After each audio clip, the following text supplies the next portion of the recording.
नमस्कार पिलामाने आज आमे जानिबा दुईटी संख्या मध्य समांतर मध्यंक बा एरिथमेटिक मीन किपरि निर्णय करा जाए। प्रथमे देख जदि संख्या दुईटी ए और बी हुए तेबे समांतर मध्यंक x समान a प्लस b बाई 2।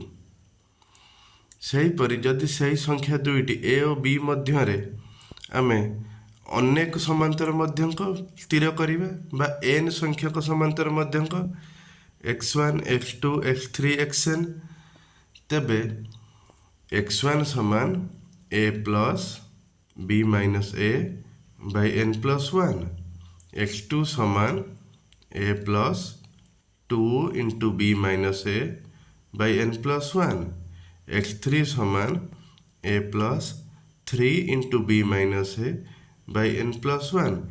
सेहीपरि भाବରେ एक्स एन समान a plus n into b minus a by n plus 1।